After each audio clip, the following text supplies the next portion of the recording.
1er de l'an 1861. Écoutons. Minuit sonne, et la cloche sonore semble jeter au vent le glas des trépassés. Écoutons ce que dit l'airain qui vibre encore, emporté par le temps dont le souffle dévore. Un an vient de s'enfuir dans les siècles passés. Un an vient de sombrer sur l'océan des âges, et la main du présent lui jette un linceul noir. À son premier matin, l'air était sans orage, le ciel pur et serein, l'horizon sans nuages, et son premier soleil fut un rayon d'espoir. Mais à peine avait-il, sur la mer onduleuse, laissé flotter sa voile au souffle du midi, que la foudre sortant d'une nuit orageuse vint fracasser le mât de la nef voyageuse, et la vague écuma sur son flanc arrondi. La nuit couvrit le ciel et s'étendit sur l'onde. L'autan fit retentir son râle de géant, et l'esquif emporté par la vague profonde s'envole erra longtemps sur l'abîme qui gronde et sombra tout à coup dans le gouffre béant.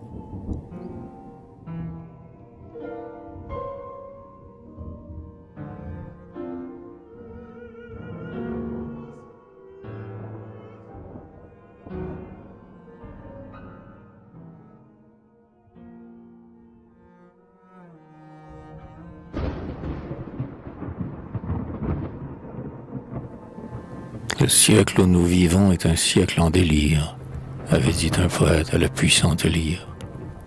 Soufflant partout le vent des révolutions, l'esprit voltairien, avec un rire infâme, veut jeter son poison dans l'âme et courber sous son joug le dos des nations.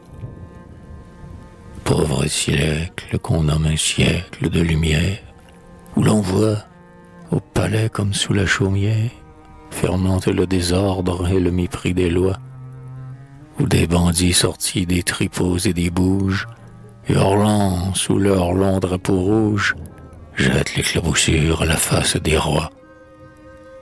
On les a vus, les fils de ce siècle parjure, la bouche vomissant le blasphème et l'injure, s'attaquer à la main qui voulait les bénir. On les a vus portant une main sacrilège sur ce que Dieu même protège, et qui disait au Christ, ton règne va finir. Italie, Italie, ô terre infortunée, pendant le cours sanglant de cette longue année, que des ruisseaux de sang ont sillonné ton sol. Quel est l'audacieux dont la main inhumaine a brisé ton bandeau de reine, et dans sa rage osa te souiller par un viol?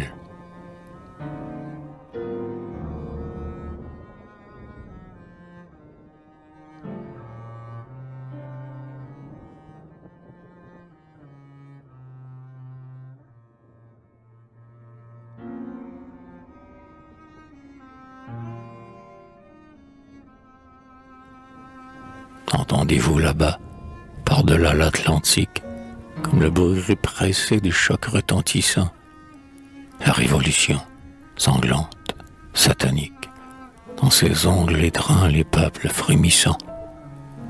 Devant son œil hagard, tout tombe, tout s'écroule, tout l'Occident s'émeut au seul son de sa voix, et le monstre au milieu des ruines qu'il foule est altéré du sang des prêtres et des rois. Et le vieux monde qui, sur son front chauve et blême, porte le cri mécrit en stigmate d'enfer, sur sa lèvre crispée étouffant un blasphème, se tord comme un serpent sous ses griffes de fer. Tu mourras, avait dit cette hydre sanguinaire, à la fois que son bras voulait anéantir. Elle avait oublié que la foi du calvaire se retrempe et renaît dans le sang du martyr.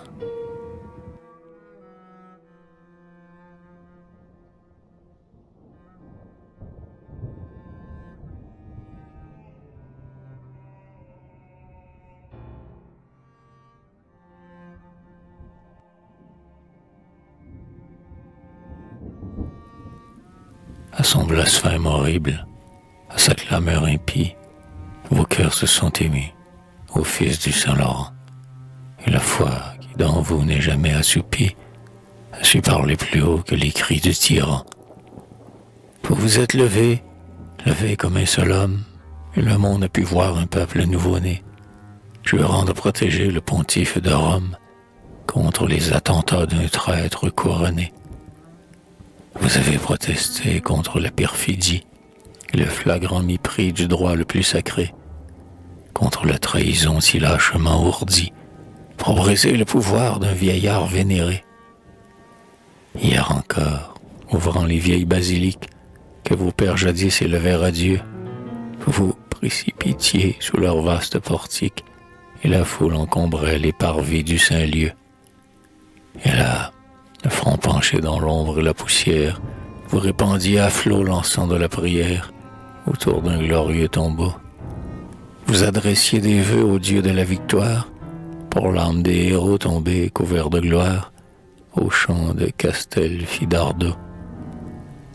Et vous disiez honneur à ces nobles victimes, à ces vaillants guerriers, défenseurs magnanimes du droit contre ses oppresseurs. Puis modant, parce vous, digne d'apothéose, tombez en défendant la plus sainte des causes, l'univers vous doit des honneurs. C'est bien, fils de Champlain, qu'un noble sang anime, vos cœurs n'ont pas éteint cette flamme sublime qui vous brûla dans tous les temps. Ici, brisant le plomb qui recouvre leur bière, nos pères aujourd'hui revoyaient la lumière, ils souriraient d'orgueil en voyant leurs enfants.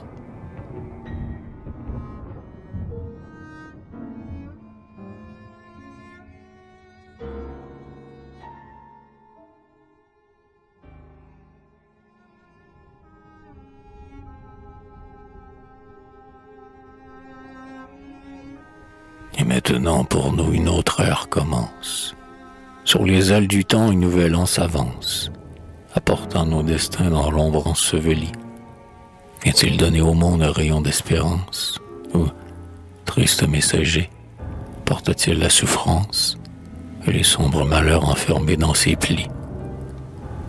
Quoique nous ne puissions sonder l'urne profonde qui dérobe à nos yeux les destins de ce monde, attendons sans effroi les éternels arrêts.